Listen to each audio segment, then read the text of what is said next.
여러분, 지금은 산업화되어서 좀 사정이 많이 달라졌을 수 있습니다만, 중국 남자들은 결혼을 하기 전에 꼭 한 가지 경험을 거친다고 합니다. 고향, 즉 자기가 태어나서 살던 땅을 떠나서 중국 천하 전체를 한 차례 돌아다니는 것입니다. 짧게는 6개월, 길게는 2년 동안을 그렇게 한다고 그럽니다. 이 과정에서 자기가 태어나 살고 있었던 땅이 얼마나 크고 광대한지를 귀로만 들었다가 이제 몸으로 경험하게 되는 것입니다. 그렇게 하고 난 뒤에는 사람이 급해도 서두르지 않고 체구가 작더라도 크게 생각할 줄 알고, 그리고 눈에 보이는 현실을 넘어서 멀리 내다볼 줄 아는 안목을 갖게 된다는 거지요. 우리는 이것을 이끌어 중국 사람들이 가지고 있는 대륙적 기질이라고 얘기를 하는데, 이 대륙적 기질이 태어날 때부터 갖고 태어나는 것이 아니라 자기가 살던 자리를 떠나서 천하를 한 차례 돌면서 주유하면서 길러진다는 것입니다.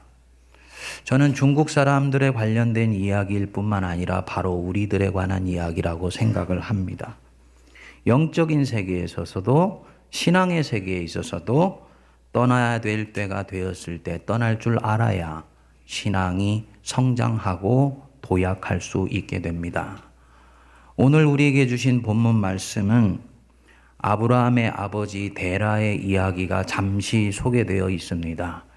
여러분들도 아시는 대로 창세기는 크게 두 파트로 나눠져서 1장부터 11장까지를 원역사, 그리고 12장부터 50장까지를 아브라함과 이삭과 야곱과 요셉으로 이어지는 족장사라고 이야기를 합니다.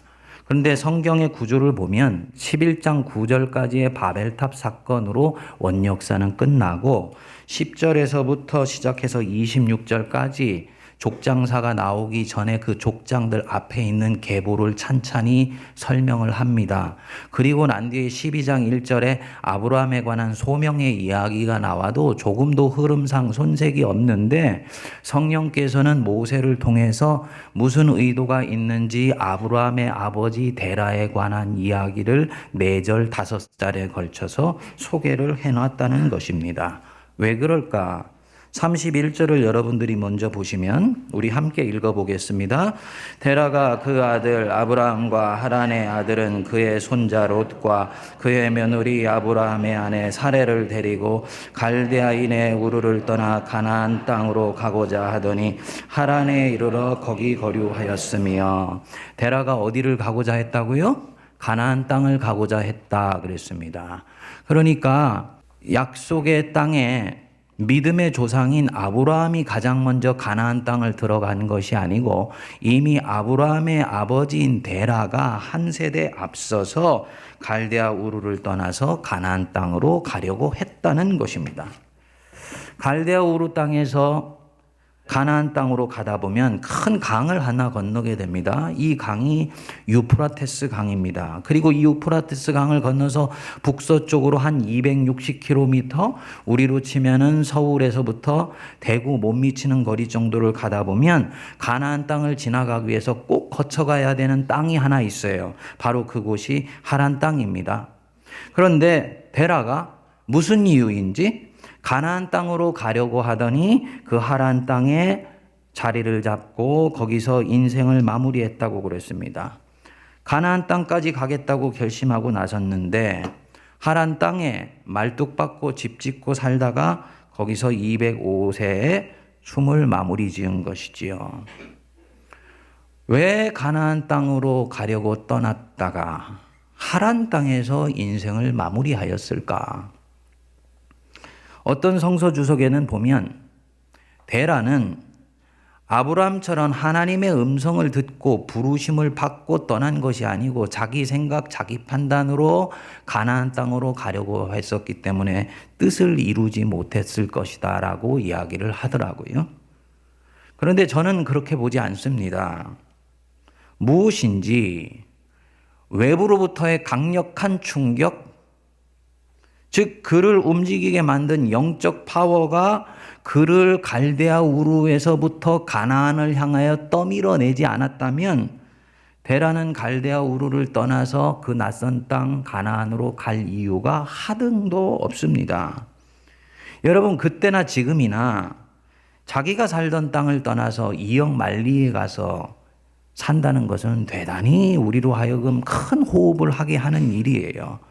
지금이야 이사하기가 편해서 짐 붙이고 난 뒤에 비행기 타고 가면 되는 일이지만, 이때는 갈대아 우르에서 가나안을 가기 위해서는 가족들 다 데리고 가축들 이끌고 사막을 지나고 강을 건너는 어마어마한 여행이 기다리고 있는 것입니다. 거기에 데라가 살던 갈대아 우르는 이 티그리스 강과 유프라테스 강이 만나는 이 밑에 하류 지역에 초승달 삼각지대라서 아주 비옥한 옥토를 끼고 있는 곳이고요. 그래서 이곳에서 일찍부터 메소포타미아 문명이라는 고대 문명이 시작된 곳이에요. 옛날에 고적의 발견에 의하면 이미 주전 3,500년 전에 목욕시설이 완비되었을 정도로 가장 고도로 발달한 도시였다라고 얘기를 합니다. 그런데 데라가 그 좋은 곳을 버리고 가본 적도 없는 야만스러운 땅 가나안 땅을 향해서 발걸음을 내디딜 하등의 이유가 없는 것입니다. 뭘 말하느냐? 데라로 하여금 지금 자신이 가지고 있는 권리를 내려놓을 수밖에 없도록 만들었던 외부의 강력한 충격이 그를 가나안으로 밀어냈다는 것이지요. 이미 아브라함 이전에 그 아버지 데라에게 하나님께서 나타나셔서 창세기 12장 1절에 주셨던 말씀, 너는 너의 본토 친척 아비집을 떠나 내가 네게 지시할 땅으로 가라는 그 음성을 들었던 거예요. 그 음성이 너무나 분명한 하나님의 음성이었기 때문에 가족들 이끌고 가축을 끌고 함께 따라 나서지 않겠다는 자식 나홀은 심지어는 떨고 놓고라도 가나안 땅을 향해서 갈 수밖에 없었던 것입니다. 그런데 중간에 그에게 안 좋은 심경의 변화가 생겼습니다. 가족들과 하인들 데리고 가축을 몰고 몇 달을 가다 보니까 지쳐버린 것입니다. 처음에는 부르심 받고 약속을 신뢰하면서 떠날 때 가슴이 뜨거웠겠지요. 비전과 설레임 속에서 길을 나섰겠지요. 그런데 막상 나서보니 이 길이 보통 길이 아니에요. 가족들은 왜 이렇게 멀고 험한 길을 이사를 가느냐고 얘기를 하고 본인이 하나님 음성 들었다고 얘기를 하지만 그거는 데라의 음성이지 가족의 음성은 아니지 않습니까? 낮에는 장렬하는 태양에 밤에는 살을 내는 추위에 사막이 보통 힘든 곳이 아닙니다. 그러면서 가나안을 향해 가면서 서서히 힘이 빠져갔던 거예요. 그리고 힘들어서 지쳐서 발걸음이 서서히 뒤로 처지는 바로 그때 하란 땅이 딱 나타났던 것이죠. 제가 신학교를 처음 시작할 때부터 저는 미국에 유학을 가고자 하는 마음을 가졌습니다. 왜 그런 생각을 했는지 모르겠는데 이렇게 유학 가고 싶다, 미국 가서 공부하고 싶다는 생각이 들더라고요. 나중에 생각해 보니까 하나님이 기도 제목도 다 넣어주신 것 같았어요. 그런데 처음에 섬겼던 교회에서부터 목회를 하면서 새벽마다 나와서 기도를 하고 하루도 빠짐없이 하나님 유학 가게 해주십시오. 유학 가게 해주십시오. 친구들은 네가 유학 갈 돈이 어디 있다고 네가 애들 셋 데리고 마누라하고 유학을 간다 그래. 근데 어쨌든 나는 가고 싶어. 전세라도 빼가지고 일단 갈 거야. 그런데 참 하나님이 기도를 들어주셨습니다. 그 기도를 응답하시는데 주님이 7년을 끌고 가시더라고요. 7년을 기도에 응답받아 유학을 가게 됐는데 섬겼던 교회에서 저와 가족들에 대한 장학금과 생활비까지도 다 감당을 하면서 유학을 할 수 있도록 그렇게 해주셨어요. 그래서 성도들의 환송 속에서 유학을 떠나게 되었는데 유학 가게 해달라고는 기도했지만은 유학을 가서 뭘 공부할 준비는 하나도 안 한 것입니다. 문제는 영어였습니다. 때마침 제가 섬겼던 교회와 그 테네시에 있는 킹칼리지라는 크리스천 유니버시티가 서로 조인트해서 중국 선교를 하게 되었어요. 그 학교가 제안을 했습니다. 당신들이 있는 기관에 영어를 공부하고자 하는 사람이 있으면은 우리가 장학금을 줄 테니까 와서 어학연수를 시키세요. 딱 보니까 제가 갈 자리거든요. 그래서 제가 거기를 이제 가게 된 거예요. 그래서 결국은 가족들 짐 싸가지고 여행용 가방 들고 비행기를 타서 일본 나리또 공항에 먼저 내렸다가 이제 최종 종착점인가 해가지고 시카고에 내렸는데, 시카고에서 테네시까지 가는 국내용 비행기를 갈아타야 되지 않습니까? 근데 제 머릿속에는 그런 게 하나도 없었던 것입니다. 그러니까 도대체 어디서 갈아타야 되는지, 출구가 어딘지 하나도 감이 없어요. 뭐 방송에서 뭐라고 떠들어대는데 그게 귀에 들리지를 않습니다. 제가 대학교까지 공부했던 것들을 조합을 해가지고 내가 지금 여기서 시카고에서 내려서 브리스톨이라는 시로 가려고 하는데 어떻게 가야 되는지 좀 가르쳐 달라고 사람들한테 물었는데 놀랍게도 아무도 제가 하는 영어를 못 알아듣는 것입니다. 이상하다. 문법은 맞는데 왜 못 알아들까? 나중에 알고 봤더니 발음이 문제였던. 그 길을 찾아가는데 뒤에 있는 여행용 가방들은 즐비하지, 애들은 7살, 4살, 3살 뒤에서 빽빽거리면서 울어대지. 이때일수록 이 격려해줘야 되는 와이프가 중요하지 않습니까? 근데 우리 집사람 저기 앞에 앉아있는데 미안해요. 네? 아니 당신 고등학교 다닐 때 종합영어를 3번을 봤다면서요. 대학교 다닐 때 보니까 종합영어로 과외도 시켜주더만 왜 사람들이 당신의 영어를 못 알아듣습니까? 하고 아주 속에 그냥 복창이 터지는 얘기를 하는데 결국은 비행기 떠나기 1분 전에 비행기를 탔어요. 비행기에 탁 앉았는데 주여 하는 마음이 저도 모르게 튀어올라요. 안심하는 마음이 아니었고요. 비행장에서 어디 가서 비행기를 타야 되는지 그것도 알아낼 수 없는 이 영어 실력으로 어떻게 내가 유학 생활을 감당할 수 있을까? 라는 생각이 찾아왔던 것입니다. 이때 이것이 얼마나 저에게 트라우마가 됐던지 영어를 공부하다가 힘들기만 하면 밤에 꿈에 이 꿈이 나타나는 거예요. 무슨 말씀이냐? 기도에 응답은 하셨지만 그 응답을 따라 내딛는 걸음은 절대로 호락호락하거나 만만치 않더라는 것입니다. 예수 믿고 주님 따라 나서는 걸음은 처음에는 꽃길도 아니고 장미꽃을 뿌려놓은 탄탄대로도 아니었어요. 베라가 꼭 이러했습니다. 하나님의 부르심 따라서 길을 나섰는데 가는 걸음은 만만치 않고 가족들은 힘들어하면서 터덜터덜 길을 걷는 가운데 하란 땅이 눈에 들어온 것입니다. 근데 이 하란 땅은 갈대아 우르만큼 아주 고도로 발달된 문명의 도시는 아니지만 여전히 사람 살기에 대단히 적합한 땅입니다. 그래서 하나님의 약속은 흐릿해지고 약속을 신뢰하면서 내딛었던 걸음이 인생의 세파이에서 조금씩 깎여 내려가면서 자기 심령 속에 불신의 신앙들이 자리를 잡을 때 눈에 들어온 하란 땅에 주저앉아 버리게 됐던 것입니다. 살아보니까 처음 생각했던 곳만큼은 아니지만은 괜찮거든요. 먹고 사는데도 크게 지장이 없고 베라가 생각했겠지요. 어쨌든 떠나라 해서 떠났지 않냐. 노력은 했는데 너무 힘들어서 끝까지 가지 못하는 것 하나님도 이해해 주시겠지. 하나님 믿고 사는 것이 뭐 별것이 있는가. 이렇게 믿고 살다가 죽어서 천국 가는 것이지 하면서 인생을 마무리했습니다. 그리고 그것으로 베라는 끝이에요.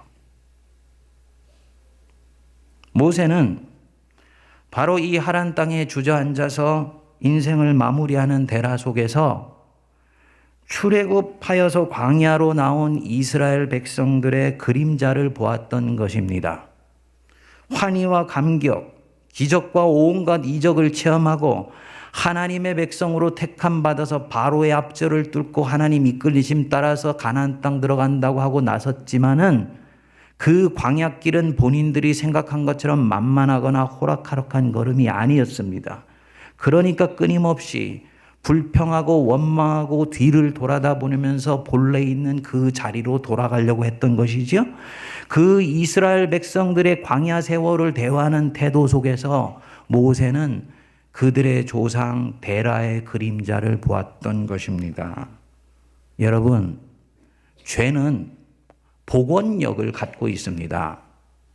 배가 기울어지면 침몰되지 않도록 원위치로 돌아오려고 하는 복원력을 모든 배는 설계할 때 갖고 있지요.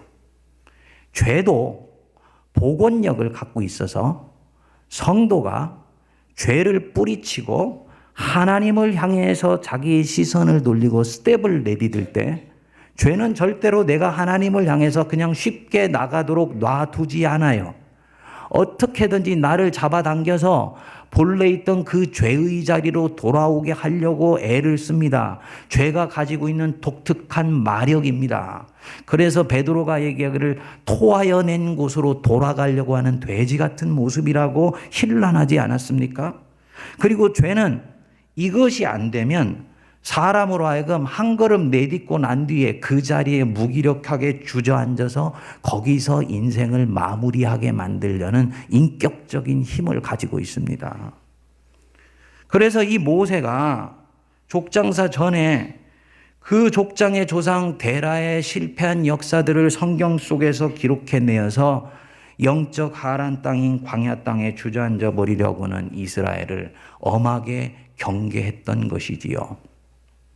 여러분들 중에 혹시 데라 같은 사람이 있습니까? 처음 예수 믿을 때 뜨겁지 않았던 사람이 어디 있습니까? 눈물 없이 처음 예수 믿은 사람이 어디에 있습니까? 다 우리가 나이가 들면 내가 왕년에 하잖아요. 나 왕년에 이랬다고. 예수 믿는 사람 다 왕년이 있어요. 저도 있고 여러분도 있고 왕년이 있습니다. 그런데 그 왕년이 과거의 아릿한 추억이 되었을 뿐 지금 내 삶을 추동해 나가는 영적인 힘이 되고 있느냐는 거예요. 만일에 이게 없어져 버렸다면 나는 어느 순간 과거에 받았던 은혜는 한때의 추억일 뿐 지금은 신앙에 대한 목적도 없고 방향도 잃어버린 채 세월이 흘러가면서 믿기 때문에 믿는 예수 믿는 관성과 패턴과 매너리즘에 빠져서 예수 믿는 자리에 내가 떨어져 있는 것입니다. 성경은 이런 사람을 일컬어서 데라 같은 사람이라고 이야기를 합니다. 우리가 목사다, 장로다, 안수집사다, 권사다 하지만 여러분 목사, 장로, 안수집사, 권사는 그거는 주님을 섬기는 직함이지 본질이 아닙니다. 제가 목사로 죽어서 하나님 앞에 갔을 때 목사라는 직분 때문에 하나님 앞에 평가를 받을 것 같습니까? 아니에요. 그 직분을 가지고 네가 어떻게 하나님 앞에 섰으며 하나님의 이름을 어떻게 불렀으며 나 여호와와 어떻게 네가 동행했는가 바로 그 하나님과의 사랑의 흔적을 가지고 하나님 앞에 계산받는 것이지 내가 목사였기 때문에 자동적으로 주님 앞에 상이 기다리고 있는 것은 아닙니다. 근데 오늘 한국 교회가 50년, 100년, 130년이 지나가면서 교회 안에 가면이 스르며 들어온 이 직분이 성도들의 영혼을 질식시켜 버려서 내가 직분을 얻고 직함을 얻으면 자동적으로 내 신앙도 그 수준이 될 것이라고 스스로 원수가 우리를 착각하게 만듭니다. 그래서 직분을 가지고 직함을 가진 것 때문에 그 영혼이 곤고한 사람들이 얼마나 많이 있는지 몰라요. 문제는 자기가 그런 처지에 있다는 것, 자기가 벗었다는 것, 자기가 상처가 많다는 것, 자기가 지금 매맞아서 온 머리끝부터 발끝까지 성한 곳이 없다라는 것을 그는 모르고 있더라는 것입니다. 여러분, 직함은 나를 하나님께로 이끌어가는 은혜의 통로이지 그 자체가 은혜가 아닙니다. 그렇기 때문에 우리는 직함을 받고 직분을 받았을수록 오히려 하나님 앞에 내 자신이 어떤 모습인지를 늘 깨어서 비춰봐야 되는 것입니다. 바로 그 직분이 가지고 있는 그 가면을 보지 못하고 내 스스로가 직분의 마음이 빼앗겨 있는 사람. 그래서 주님의 일은 하고 있지만 그리스도를 향한 불타는 열정이 없이 일을 하는 교회 안의 일꾼들이 너무너무나 많아.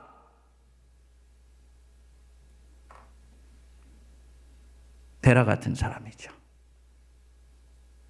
처음에는 순수했는데 세상 사는 것에 시달리고 먹고 사는 것이 힘들어지면서 하나님 처음에 믿을 때는 하나님은 태산같이 커 보이고 세상은 콩알같이 작아 보였는데 세상에 시달리고 먹고 사는 것에 압도되면서 세상은 점점 커지고 하나님은 자기 안에 작아진 사람이 있어요. 다른 사람들에게 이런 자기의 신앙의 모습이 발각될까 봐 노심초사하는 경우들입니다. 그러니까 이 사람 속에서는 늘 하나님은 신앙과 불신앙의 경계선상을 왔다 갔다 하면서 만나는 줄타기 속에서 만나는 그 신앙에 대한 회의와 의심이 떠나지 않습니다. 회색 신앙이에요. 대라 같은 신앙입니다.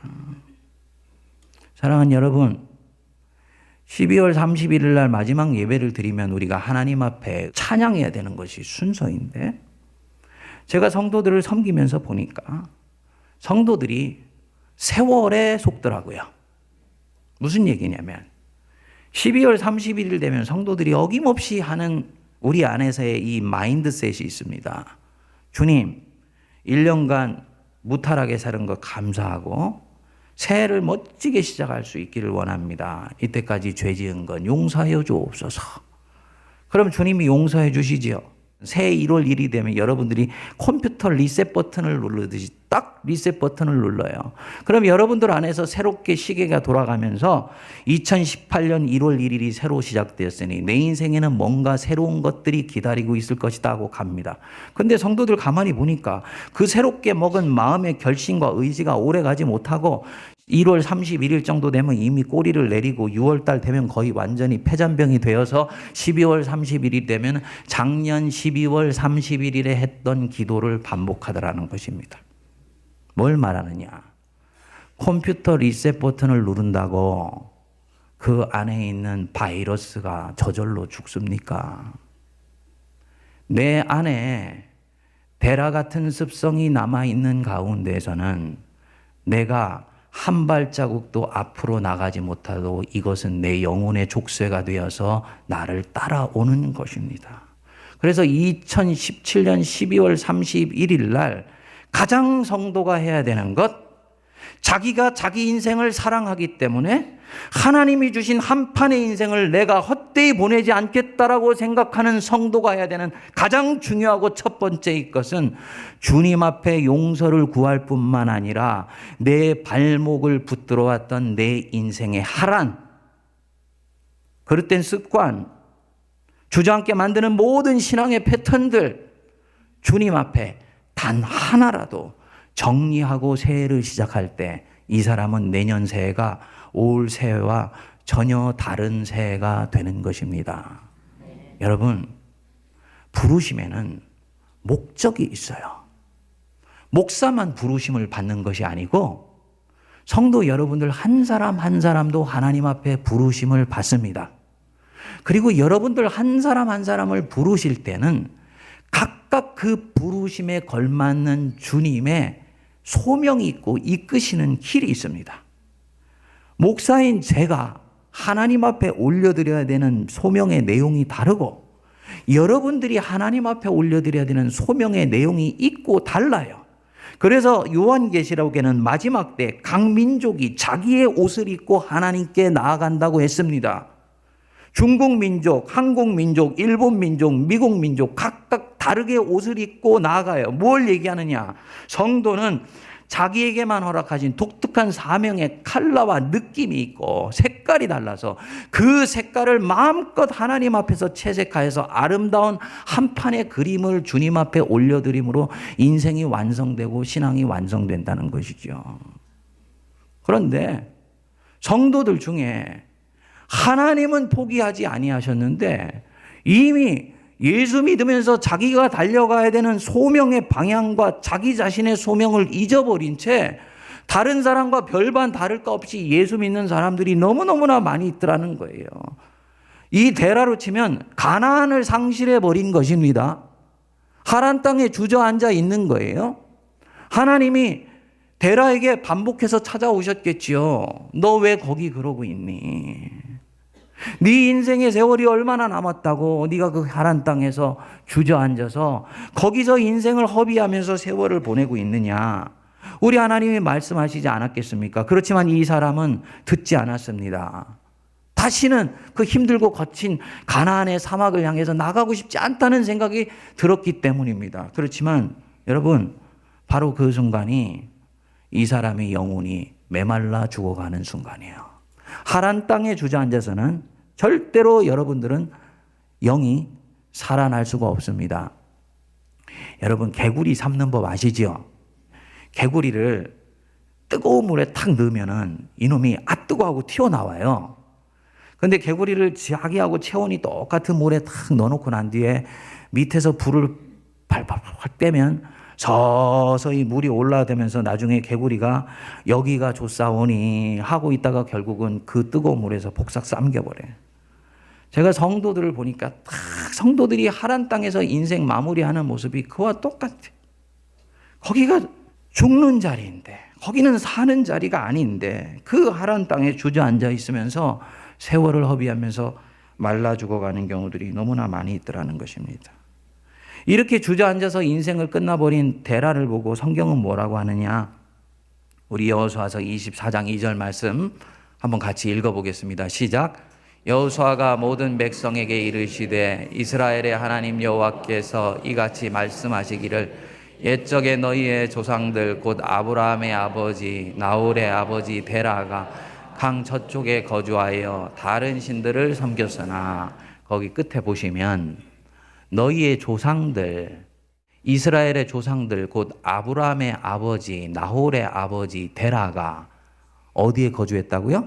강 저쪽. 강 저쪽이 어디 쪽입니까? 유프라테스 강 저쪽. 근데 지금 이 얘기를 여호수아가 어디서 하고 있죠? 가나안 땅에서 하고 있는 거예요. 세겜 땅에서. 가나안 땅에서 볼 때 강 저쪽은 어디냐면 아브라함과 아버지 데라가 유프라테스 강 건너기 전 저쪽, 즉 갈대아 우르 땅 있는 쪽을 강 저쪽이라고 해요. 강 이쪽은 가나안 땅 있는 쪽이에요. 여긴 영적인 의미가 있습니다. 그리스도인을 일컬어서 이스라엘 사람들은 히브리인이라고 얘기를 했는데, 히브리라는 뜻이 강을 건넌 사람들이라는 뜻입니다. 아브라함을 살펴봤더니 저 사람이 히브리 사람이에요. 에? 억양이 우리 억양이 아니에요. 가나안 사람이 보니까. 그러니까 당신 보니까 억양이 가나안 억양이 아니네. 당신 어디서 왔어? 그러니까 나는 갈대아 우르 땅에서 왔어요. 옛날에 우리 할머니들로 치면은 우리 할머님이 하동분인데 시집을 갔더니 하동댁이라 그래야 돼. 하동댁. 그거와 같은 거예요. 그러니까 당신 강 건너 왔구만. 갈대아 우르 사람이구만. 그 얘기를 한 것입니다. 그리고 이 개인의 삶에 대한 여정이 나중에 이스라엘 사람들에게 고착이 되어서 본인들을 일컬어 얘기하기를 강 건넌 사람이라고 고백을 했습니다. 무슨 얘기냐?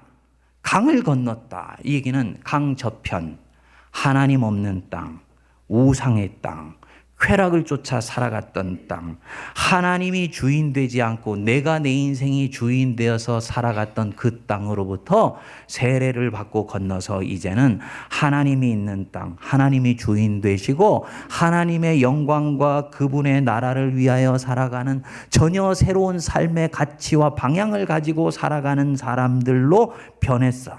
그것을 강 이편에 있는 사람이라고 얘기를 하는 것입니다. 자, 그러면 이 데라가 유프라테스 강을 건넜습니까? 안 건넜습니까? 헷갈립니까? 강 건넜죠. 강을 건넜으니까 하란 땅으로 들어와서 살았지요. 그런데 몸은 강을 건넜지만 마음은 하란 땅에 주저앉아서 인생을 마무리하며 하나님이 말씀하신 가나안 땅을 향해서 발걸음을 내딛지 않고 거기서 인생을 끝냈을 때 그 사람은 강 저편에 있는 사람이라고 성경은 엄하게 꾸짖고 심판하는 거예요. 죽어서 천국 못 간다는 얘기가 아니고요. 하나님 앞에 갔을 때 발가벗은 모습으로 발견된다는 것입니다. 여러분, 내 인생에서 예수를 구주로 믿어서 신앙의 길을 나섰으면 내 방향성은 끝까지 예수 방향으로 갈 수 있게 되기를 바랍니다. 가나안 방향입니다. 그냥 거기 주저앉아 있으면 그곳이 영적인 무덤이고 그 사람은 데라 같은 사람이며 하나님의 구원 역사의 책은 그의 이름 앞에 얘기하기를 강 저편에 거하여 다른 신을 섬겼던 사람이다. 왜 다른 신을 섬겼습니까? 당연하죠. 하나님의 음성은 만홀히 여겨버리고 편하다고 자기 자신을 신 삼아서 하란 땅에서 인생 마무리했기 때문에 그는 다른 신을 섬긴 사람이 되었던 것입니다. 데라가 가나안 땅까지 들어가지 못하고 인생을 마무리했기 때문이 아니에요.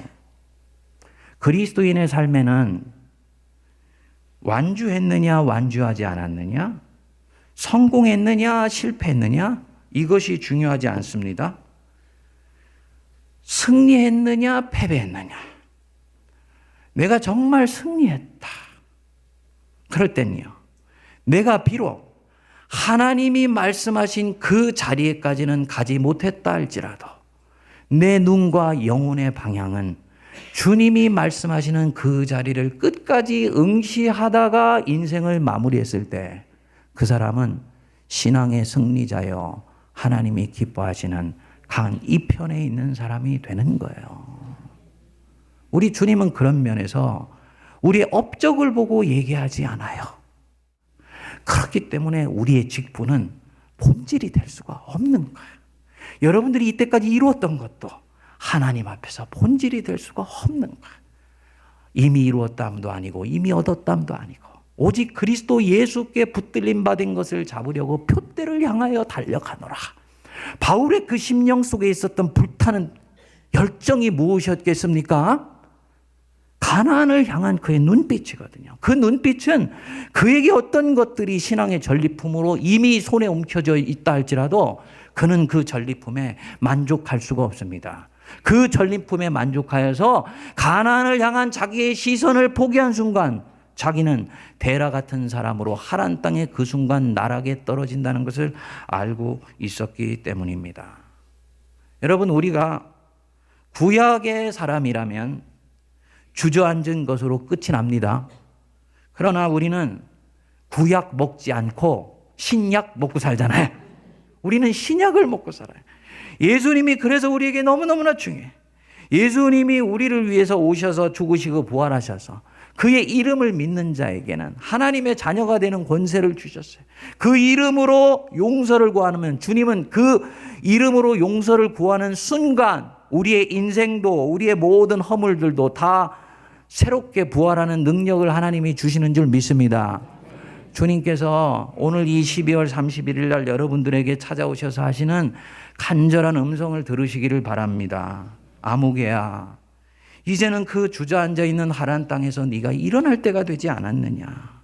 내가 너와 함께 할 것이니 두려워하지 말고 염려하지 말고 네 영혼을 좀먹게 만드는 그 하란 땅으로부터 떨쳐 일어나와서 내가 너를 처음 부르면서 너에게 주었던 소명의 땅, 비전의 땅, 가나안 땅을 향해서 네가 새롭게 나아가야 되지 않겠느냐. 우리에게 간절한 마음으로 말씀하시는 주의 음성을 들으시기를 바랍니다. 그리하여서 우리가 하나님의 은혜 붙들고 일어나서 2018년 가기 전에 한 가지라도 주님 앞에 정리하고 가실 수 있게 되기를 바라요. 일어나자마자 스마트폰 켜서 간밤에 메시지 온 거 있는가 제일 먼저 확인하. 웃으시는 분들은 아이고 목사님 어떻게 하셨는가. 다 알죠. 저도 옛날에 다 해봤으니까. 빈 시간이 있으면 성경을 보고 하나님과 고요히 묵상하면서 주님의 은혜 안으로 가지 아니하고 리모컨 켜가지고 끊임없이 같은 채널 반복해가지고 여기 갔다가 저기 갔다 하는 분들. 하란 땅에 주저앉아 있는 거잖아요. 아침에 일어나면 제일 첫 1분을 하나님 앞에 드리는 것으로부터 여러분 새해를 시작하십시오. 1년간 이게 쌓이면요, 여러분들의 영이 너무너무나 맑아지고 깨끗해져. 그 고대 교부 신앙의 저수지인 어거스틴이 그렇게 얘기를 했습니다. 눈을 뜨고 난 뒤에 5분은 내 인생의 50년을 결정한다. 그래서 이분은 날마다 기도했다 그래요. 눈 뜨고 일어나면은 하나님 오늘도 저에게 하루를 허락하시고 코끝에 호흡을 주셔서 감사합니다. 주신 이 하루의 선물 하나님 뜻대로 아름답게 살 수 있게 해주십시오. 이 기도했다고 그럽니다. 신문으로, TV로, 스마트폰으로, 목욕탕으로 달려갔던 발걸음, 이부자리 있는 그 자리에서 주님 앞에 납작 엎드려서 기도하고 하루를 시작할 수 있게 되기를 축복드립니다. 그리고 이때까지 주님의 말씀을 경히 여기고 기도의 능력을 업수히 여기며 내 생각, 내 뜻, 내 판단으로 살아왔던 하란 땅에 주저앉아 있던 세월들 정리하여서 하나님의 섬세하신 음성에 민감하게 반응하여 하나님 기뻐하시는 가나안 백성, 아브라함 같은 백성으로 되어 마침내 여러분 인생의 끝에 갔을 때 마침내 가나안 땅에 들어갔더라. 12장 5절의 말씀이 저와 여러분들의 말씀 되기를 주의 이름으로 축복드립니다.